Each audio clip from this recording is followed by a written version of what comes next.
Hi ಎಲ್ರಿಗೂ ನಮಸ್ಕಾರ. Welcome back to my YouTube channel. ನಾನು ಸಂಗೀತ. ಎಲ್ಲರೂ ಹೇಗಿದ್ದೀರಾ? ನಾನು ಕೂಡ ಸೂಪರ್ ಆಗಿದ್ದೀನಿ. ನೀವು ಎಲ್ಲರೂ ಚೆನ್ನಾಗಿದ್ದೀರಾ ಅಂತ ಭಾವಿಸ್ತಾ ಇದ್ದೀನಿ.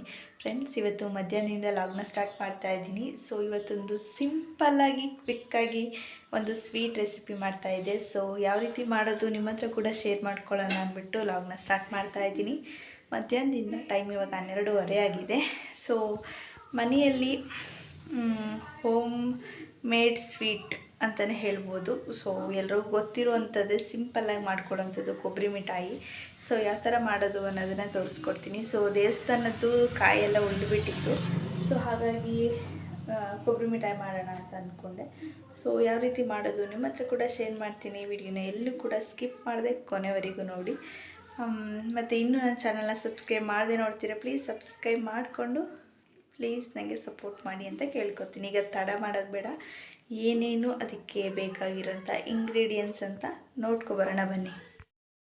ನಾವು ಕೊಬ್ಬರಿ ಮಿಠಾಯಿಗೆ ಮಾಡಲಿಕ್ಕೆ ಬೇಕಾಗಿರೋಂಥ ಇಂಗ್ರೀಡಿಯೆಂಟ್ಸು ಕೊಬ್ಬರಿ. ಇದು ಪೂರ್ತಿ ಒಂದು ತೆಂಗಿನಕಾಯಿನ ತುರಿದು ಪ್ರೆಸ್ ಮಾಡಿ ತುಂಬಿದ್ದೀನಿ ಬೌಲ್ಗೆ. ಸೊ ಇದೊಂದು ಕಪ್ಪಿದೆ. ಹಾಗೆ ಯಾವ ಬೌಲಲ್ಲಿ ನೀವು ತೆಂಗಿನಕಾಯಿನ ತೊಗೊಂಡಿದ್ದೀರೋ ಅದೇ ಬೌಲಲ್ಲಿ ಸಕ್ಕರೆ ತೊಗೋಬೇಕು. ಸೊ ಅರ್ಧ ಕಪ್ ಆದರೆ ಸಕ್ಕರೆ ಸಾಕು. ತುಂಬ ಸ್ವೀಟ್ ಬೇಕು ಅನ್ನೋರು ಇನ್ನು ಸ್ವಲ್ಪ ಜಾಸ್ತಿ ಮಾಡ್ಕೋಬೋದು. ಸೊ ಈ ಮೆಜರ್ಮೆಂಟ್ಸ್ ಕರೆಕ್ಟಾಗಿದೆ. ಸೊ ಅದಾದಮೇಲೆ ಒಂದು ಕಾಫಿ ಕುಡಿತೀವಲ್ಲ ಲೋಟ, ಸೊ ಅದರಲ್ಲಿ ಒಂದು 3/4 ಕಪ್ಪಷ್ಟು ಹಾಲು, ಹಾಗೆ ಪ್ಲೇಟಿಗೆ ಸವರಲಿಕ್ಕೆ ತುಪ್ಪನೇ ಯೂಸ್ ಮಾಡಿದ್ದೀನಿ. ಮತ್ತು ಏಲಕ್ಕಿ ಪೌಡರು ಕೂಡ ಹಾಕೋಬೇಕು. ಸೊ ಇದರಲ್ಲಿ ರೆಕಾರ್ಡ್ ಆಗಿಲ್ಲ ಅಷ್ಟೇ, ಏಲಕ್ಕಿ ಪೌಡರ್ ಕೂಡ ಯೂಸ್ ಮಾಡಬೇಕು. ನೋಡಿ ಈಗ ಯಾವ ರೀತಿ ಮಾಡೋದು ಅನ್ನೋದನ್ನು ತೋರಿಸ್ತೀನಿ. ಮೊದಲಿಗೆ ಒಂದು ಬಾಣಲಿನ ಇಟ್ಕೊಂಡಿದ್ದೀನಿ. ಸೊ ನಾನು ಇದಕ್ಕೆ ಕಾಯಿ ಎಷ್ಟೊಂದು ಬೌಲ್ ತೊಗೊಂಡಿದ್ದೀನಲ್ಲ ಅದನ್ನು ಪೂರ್ತಿಯಾಗಿ ಹಾಕೋತಾ ಇದ್ದೀನಿ ಹುರ್ಕೊಳ್ಳಿಕ್ಕೆ ಅಂದ್ಬಿಟ್ಟು. ಸೊ ಏನಾದ್ರು ಎಲೆಗಳು ದಪ್ಪ ಇದ್ದರೆ ಒಂದು ರೌಂಡ್ ಮಿಕ್ಸಿಲಿ ಕೂಡ ಪುಡಿ ಮಾಡ್ಕೋಬೋದು. ಸೊ ನಾನು ಮಾಡ್ಕೊಳ್ಳಿಲ್ಲ, ಹಾಗೆಯೇ ಹಾಕ್ತಾಯಿದ್ದೀನಿ. ಸೊ ಪೌಡ್ರ್ ಮಾಡ್ಕೊಂಡು ಹಾಕಿದ್ರೆ ಫುಲ್ ಸಣ್ಣದಾಗಿ ಎಲೆಗಳು ಬರುತ್ತೆ. ಸೊ ಅದು ಕೂಡ ಚೆನ್ನಾಗಿರುತ್ತೆ. ಅದಾದಮೇಲೆ ಇಮಿಡಿಯೇಟ್ ಸಕ್ಕರೆ ಕೂಡ ಹಾಕೋತಾ ಇದ್ದೀನಿ. ಸೊ ಈ ಥರ ತಕ್ಷಣವೇ ಹಾಕಿ ಮಾಡೋದ್ರಿಂದ ಕಾಯಿ ಸಿಯೋದಿಲ್ಲ. ಸೊ ಹಾಗಾಗಿ ಒಂದಕ್ಕೊಂದು ಚೆನ್ನಾಗಿ ಬೆರೆತು ಟೇಸ್ಟ್ ಚೆನ್ನಾಗಿ ಬರುತ್ತೆ. ಸೊ ಇವಾಗ ಇದನ್ನು ನೀಟಾಗಿ ಮಿಕ್ಸ್ ಮಾಡ್ಕೋಬೇಕು.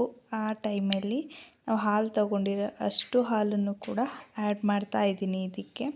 ಸೊ ಇವಾಗ ನೀಟಾಗಿ ಮಿಕ್ಸ್ ಕೊಡಬೇಕು. ನೀಟಾಗಿ ಕೈ ಆಡಿಸ್ತಾ ಇರಬೇಕು. ಸೊ ಮಿಕ್ಸ್ ಮಾಡ್ತಾ ಇರಬೇಕು. ಬಿಟ್ಬಿಟ್ರೆ ಕೈ ಆಡಿಸೋ ನಿಲ್ಲಿಸಿದ್ರೆ ತಳೆ ಹಿಡಿದು ಬಿಡುತ್ತೆ. ಸೊ ಹಾಗಾಗಿ ಆವಾಗ ಕೈ ಆಡಿಸ್ತಾ ಇರಬೇಕು.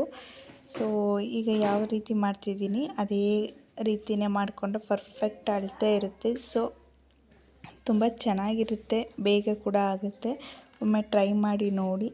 ಸೊ ನೋಡಿ ನೀರೆಲ್ಲ ಚೆನ್ನಾಗಿ ಹೀರ್ಕೊಂಡು ಅದು ಎಲ್ಲವೂ ಕೂಡ ಹೊಂದ್ಕೊಳ್ಳುತ್ತೆ. ಸೊ ಅಲ್ಲಿವರೆಗೂ ಕೂಡ ಅದನ್ನು ಹುರ್ಕೊಬೇಕು. ಸೊ ನೋಡಿ ಲಾಸ್ಟ್ ಫೈನಲಿಯಾಗಿ ಯಾವ ಥರ ಬಂದಿದೆ ಅಂತ.